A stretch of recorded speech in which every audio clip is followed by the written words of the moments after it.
Episode 9 पूरी तरह से तूफान से पहले वाली शांति के वाइब्स दे रहा था। ऑलमोस्ट 1 घंटे की स्लो बर्न स्टोरी टेलिंग के बाद धमाकेदार एंडिंग देखने मजा आ गया। ओपनिंग सीन में हमने देखा कि एक छोटा लड़का विसेरेस के मरने की खबर लेकर टालिया के पास चला गया। टालिया ने फौरन जाकर यह बात एलिसेंट को बता दी। विसेरेस की मौत की खबर सुनकर एलिसेंट काफी शॉक्ड थी, लेकिन उसने टालिया से कहा कि चाहे कुछ भी हो जाए, रेड कीप में यह बात किसी को नहीं पता चलनी चाहिए, क्योंकि एलिसेंट को यह गलतफहमी थी कि मरने से पहले विसेरेस एगोन द सेकंड को राजा बनाना चाहता था। अगर राजा के मरने की खबर वायरल हो गई तो रेनीरा फौरन अपनी फैमिली लेकर आयरन थ्रोन हड़पने चली आएगी। तो किंग विसेरेस की आखिरी ख्वाहिश पूरी करने एलिसेंट सुमड़ी में एगोन को राजा घोषित करना चाहती थी। एलिसेंट ने ऑटो को बताया कि मरने से पहले विसेरेस ने अपना इरादा बदल लिया था। यह सुनते ही ऑटो ने फौरन स्मॉल काउंसिल की इमरजेंसी मीटिंग बुलवा ली, जहां एलिसेंट ने सबको किंग विसेरेस की आखिरी ख्वाहिश के बारे में बताया। स्मॉल काउंसिल के मैक्सिमम मेंबर्स को एगोन के राजा बनने से कोई प्रॉब्लम नहीं था, सिर्फ लाइमन को छोड़कर। लैनिस्टर और रॉड ने तो ऑलरेडी सारी फुल प्रूफ प्लानिंग करके रखी थी, जस्ट इन केस अगर एगोन राजा बन जाए तो रेनीरा को कैसे रोका जा सके इसके तरीके। एलिसेंट ये सब सुनकर काफी हैरान थी।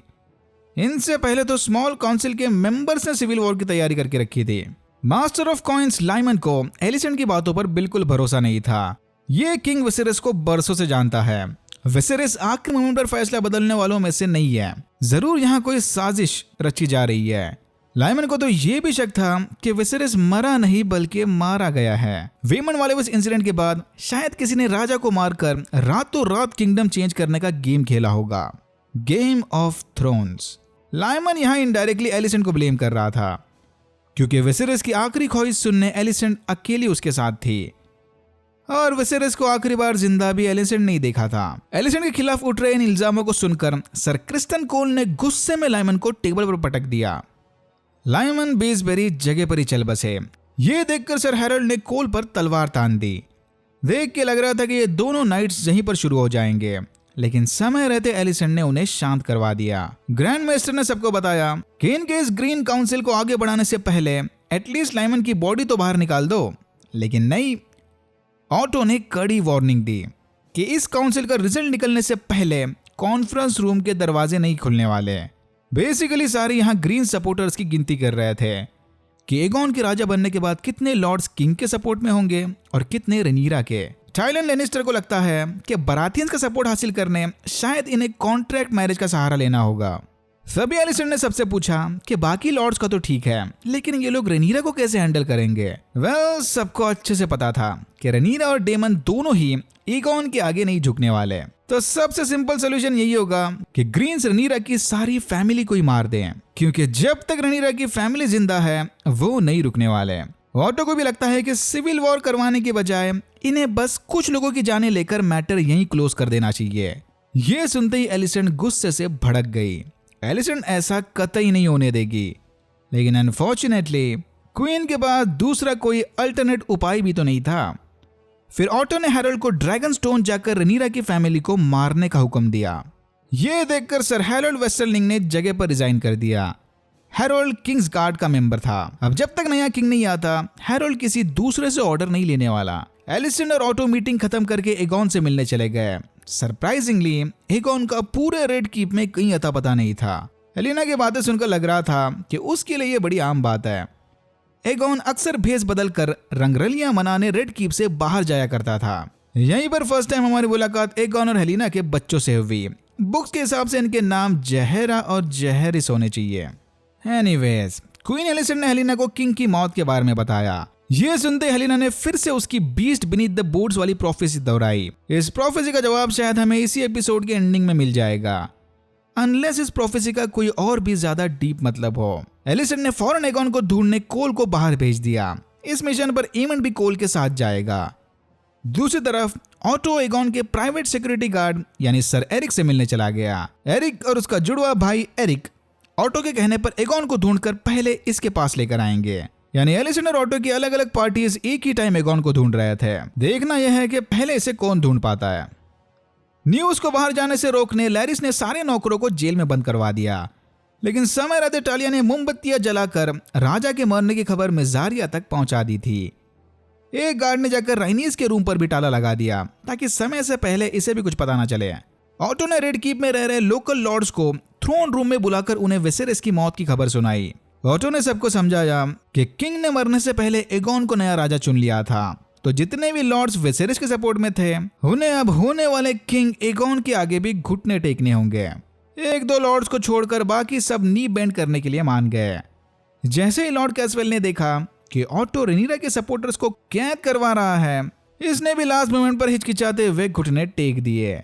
लैरिस कोने में खड़ा ये सब एकदम गौर से देख रहा था। एगोन को ढूंढते वक्त एरिक ब्रदर्स ने देखा कि यहाँ के कुछ लोकल्स छोटे बच्चों से जानलेवा कुश्ती करवा रहे थे। खून खराबे के मजे लेने ये बच्चों के दांत और नाखूनों को नोकीला बनाते थे। एरिक ने उसके भाई को बताया कि एगोन को यह बच्चा पार्टी की लड़ाई में काफी इंटरेस्ट था। एगोन ने तो यहाँ की लड़कियों को तक नहीं छोड़ा।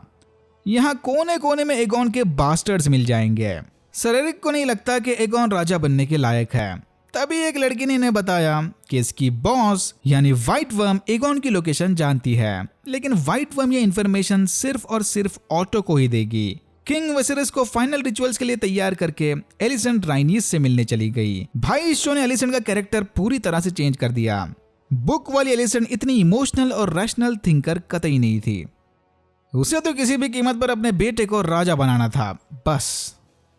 ये एलिसेंट तो वाकई में रेनीरा और बाकी सबकी चिंता करती है। एलिसेंट ने राइनीस को बताया कि वो उसकी हालत समझ सकती है। एलिसेंट का भी मानना था कि विसेरिस की जगह राइनीस को क्वीन होना चाहिए था, लेकिन अब क्या कर सकते हैं, दिस इज द वे।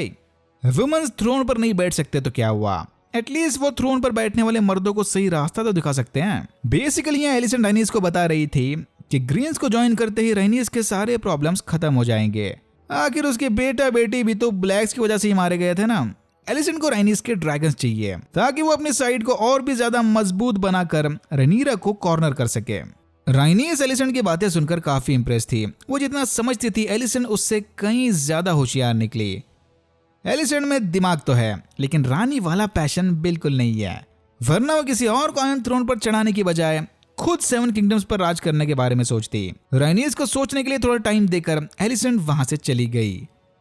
एमन और कोल रेड लाइट एरियाज में जाकर एगोन को ढूंढ रहे थे। ये हमें पता चला कि एमन को भी लगता है कि एगोन राजा बनने के लायक नहीं।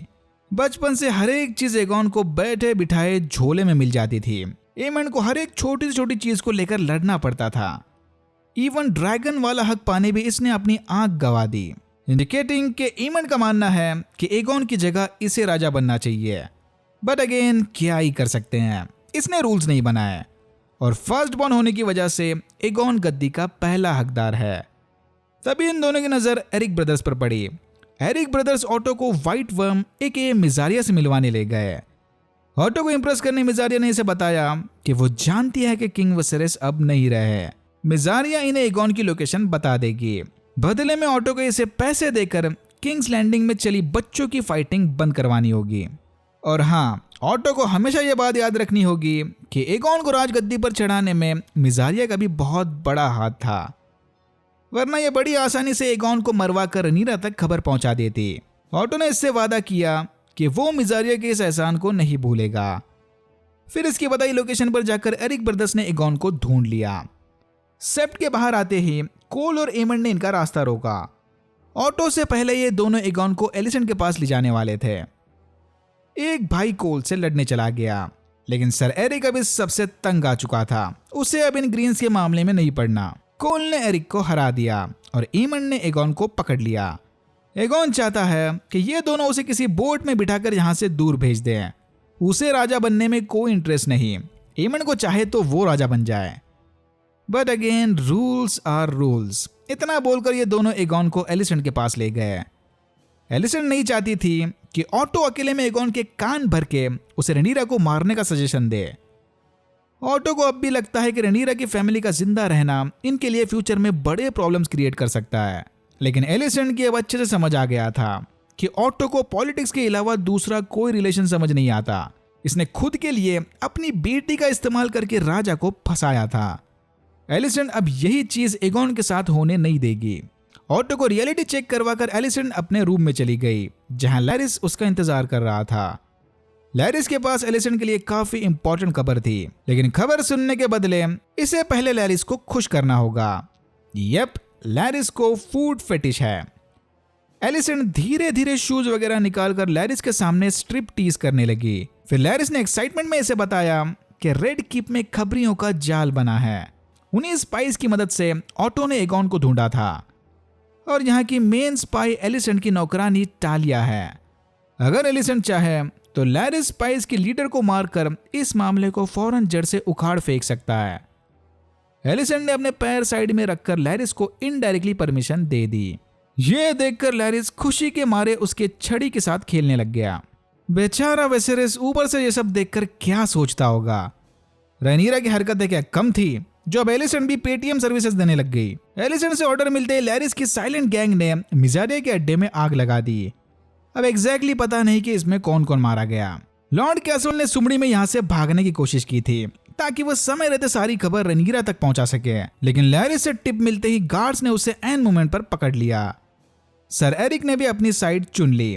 वो एकदम अर्ली मॉर्निंग रैनीस को यहाँ से भगाने उसके रूम में चला गया। बाहर जाते हुए इन्होंने देखा कि गार्ड्स ने लॉर्ड कैसवेल को मारकर उसकी बॉडी खुले में लटका दी थी। एक तरह की चेतावनी समझ लो। फिर सर एरिक रेड कीप के सीक्रेट रास्तों से रैनीस को बाहर ले गया।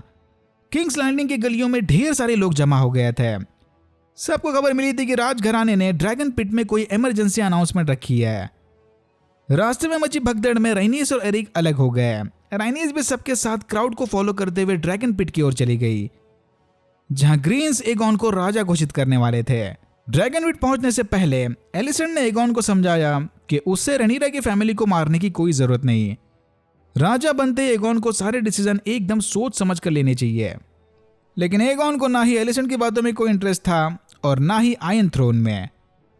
वो अच्छे से जानता था कि जरूर इसकी कोई गलत फहमी हुई होगी, वरना वेसेरिस रनीरा को छोड़कर एगॉन को राजा कभी नहीं बनाता। एलिसेंट ने इसे फिर से समझाया कि लास्ट मोमेंट पर राजा ने अपना फैसला बदल दिया था। इतना बोलकर एलिसेंट ने उसे एगॉन का डैगर थमा दिया। उधर ड्रैगन पिट में ऑटो ने सबको सैड न्यूज दी कि किंग वेसेरिस अब नहीं रहे और उनकी आखिरी ख्वाहिश थी कि एगॉन आयरन थ्रोन की गद्दी संभालेगा। रैनीस भी क्राउड के बीच खड़ी ये सब सुन रही थी। फिर ऑटो ने फटाफट स्पीच खत्म करके किंग वाला रिचुअल शुरू किया। एगॉन गुस्से से जबरदस्ती रिचुअल पूरे करते हुए स्टेज पर चढ़ गया, लेकिन एगॉन द फर्स्ट का क्राउन पहनते ही मानो इसके अंदर कोई स्विच फ्लिप हुआ। इससे पहले ये क्राउन मेगोर ने भी पहना था और मेगोर काफी क्रूल और सरफिरा राजा था। एगॉन द सेकंड को अब फाइनली रियलाइज हुआ कि वो फिलहाल इनकी रम का सबसे पावरफुल आदमी है। ऊपर से क्राउड के सपोर्ट और चीयरिंग को देखकर Aegon the conqueror Aegon the conqueror का हौसला और बढ़ गया। भाई पता नहीं अब ये सरफिरा इतनी सारी पावर कैसे हैंडल करेगा। रैनीस मौका देखकर चुपके से मेलिस को लेने ड्रैगन पिट के नीचे चली गई। कुछ देर बाद ही रैनीस मेलिस पर सवार होकर जमीन तोड़कर ऊपर चली आई। Beast beneath the boards. Rhaenys के स्टंट में काफी मासूम लोग मारे गए होंगे। देख के लग रहा था कि रैनीस एगॉन समेत सबको जलाकर राख कर देगी। एलिसेंट फौरन एगॉन को बचाने उसके आगे खड़ी हो गई। ये देखकर रैनीस ने उसका इरादा बदल दिया और बिना कोई मैड क्वीन वाला सीन किए वो चुपचाप अपने ड्रैगन पर बैठकर किंग्स लैंडिंग से बाहर चली गई। और यहाँ होता है एपिसोड 9 खत्म। तो जैसा कि मैंने कहा था, तूफान से पहले वाली शांति। हो सकता है कि बहुत सारे लोगों को ये लेट बैक एपिसोड ज्यादा पसंद ना आया हो, but don't worry, the dance of the dragons has begun. Rhaenyra और डेमन को इसकी खबर मिलते ही वो शांति से नहीं बैठने वाले हैं। अगर बुक इवेंट्स की बात करें तो सीजन फिनाले में कुछ मेन कैरेक्टर्स भी मारे जाएंगे, जिसके बारे में हम ऑब्वियसली बात नहीं करेंगे। इसका फिनाले पक्का डिसअपॉइंट नहीं करेगा। Alright, that's it for now. अगर आपको वीडियो अच्छा लगा तो please like share and subscribe for more videos like this. मैंने ऐसे और भी वीडियोस बनाए जिनके लिंक्स आपको डिस्क्रिप्शन बॉक्स में मिल जाएंगे। Thank you very much for watching and I am hoping to see you in my next one.